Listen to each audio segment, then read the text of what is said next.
generally when people get any kind of a pardon in Minnesota, they've done all their sentence. And Governor Walz is very careful to say, have you paid every penny you owe people? Yeah. So that's kind of how we do pardons in Minnesota. Well, these folks have not paid their pennies, $1.3 billion worth of pennies. Would the gentleman yield a question? My time's expired, Mr. Chairman, so I'll it's your give you time. more time if you want. Sure. I mean, you mentioned Jason Galanis, and that piqued my interest, and I'm sure it did Mr. Biggs as well.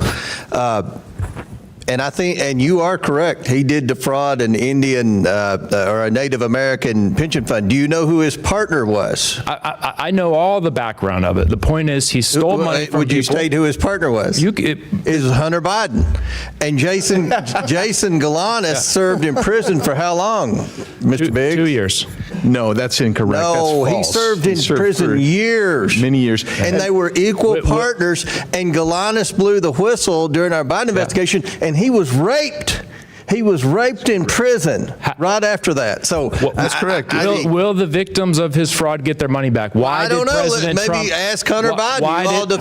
Ask President Trump. You weren't here in your defense. You weren't here during the Biden investigation. To get the You've victims been here their about money 3 back. months, but you know more than anybody about everything. So, Chairman, the chair recognizes Mr. Biggs from Arizona.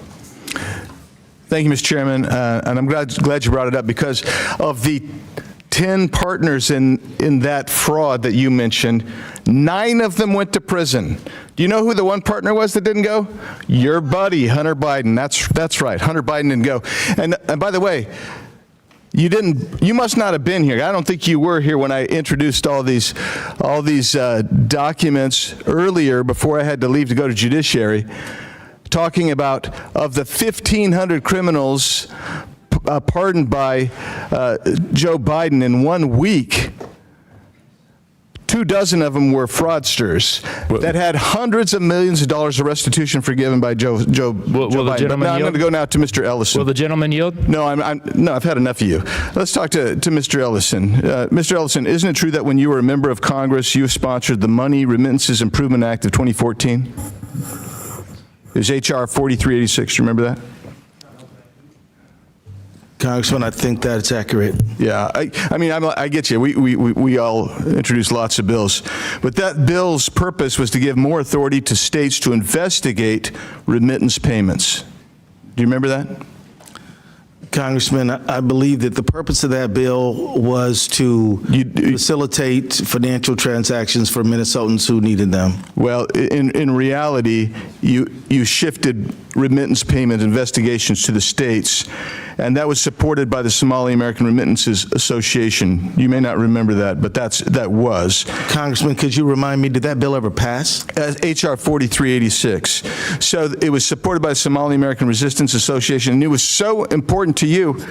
You said, quote, "This is a great day for diaspora communities around the country, including the Somali and Hmong communities." And that's something you said, and we know that the Somali population in Minnesota supported that bill. That bill was passed, I believe, in 2014. Okay. Minnesota started identifying large numbers of remittances payments going overseas. And isn't it true that within 4 years of the bill passing, more than $100 million had been flown out of the Minneapolis airport by Somalians? Do you know that? I don't have the information on that. And over the last 2 years, the TSA has identified over $700 million being flown out and linked to Somali travel. Are you familiar with that? No, sir, I don't have the data on that. Under your tenure as the AG, the amount of remittance payments going to Somalia, which, by the way, some estimates as high as 40% of all Somalia's GDP comes from those remittance payments, and roughly same number of 40% of families in Somalia receive some benefit, economic benefit directly from some remittance payments. So, moving from that, do you know Salim Saeed? That name is not familiar to me, sir. Ikran Mohammed? No. Abshir Omar? No. Okay, so in 2021, you met with a group of Somalis, business people. Those 3 people were there. Safari Restaurant, Partners in Quality Care, also known as Parties in Nutrition, some of their named partners, and Feeding Our Future representatives, including Abshir Omar, who said they were having difficulties because they were being investigated, and that conduct is very racist, xenophobic, and Islamophobic. Do you remember that meeting? Yes, I do. And I'll tell you that these are people who were fraudsters. They lied to me. They lied to the judge. Yep. They lied to state agencies.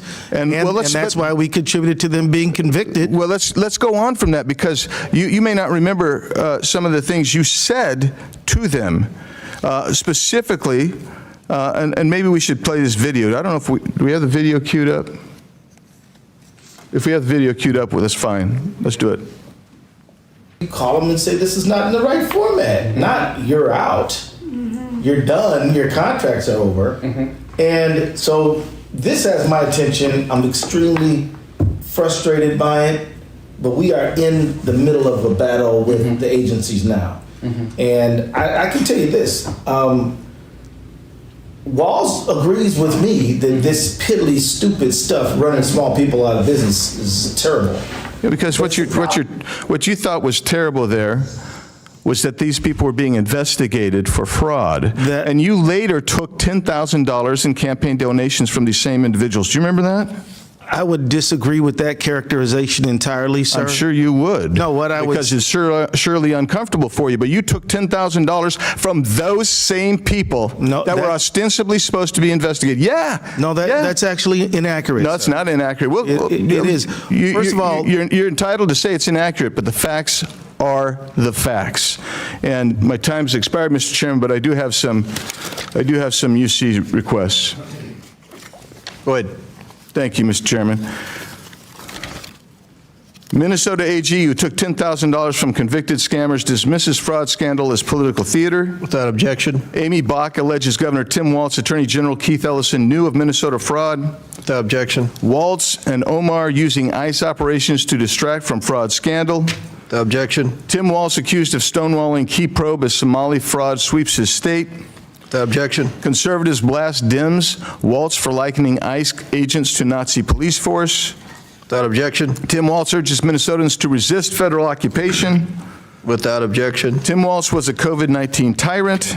Without objection. Anti-ICE agitators set up blockade on Minneapolis Street to check drivers' license plates. Without objection. Minnesota Attorney General's legal opinion could threaten some county agreements with ICE. Without objection to order. ICE restricted from Minneapolis-owned parking areas under Mayor Fry orders. Minnesota mom jailed over COVID accuses Walz of tyranny. Minnesota grandma jailed for defying Walz COVID lockdown order warns you do not want tyranny at this level. And mother ponders, and that's all I do. Without objection to order.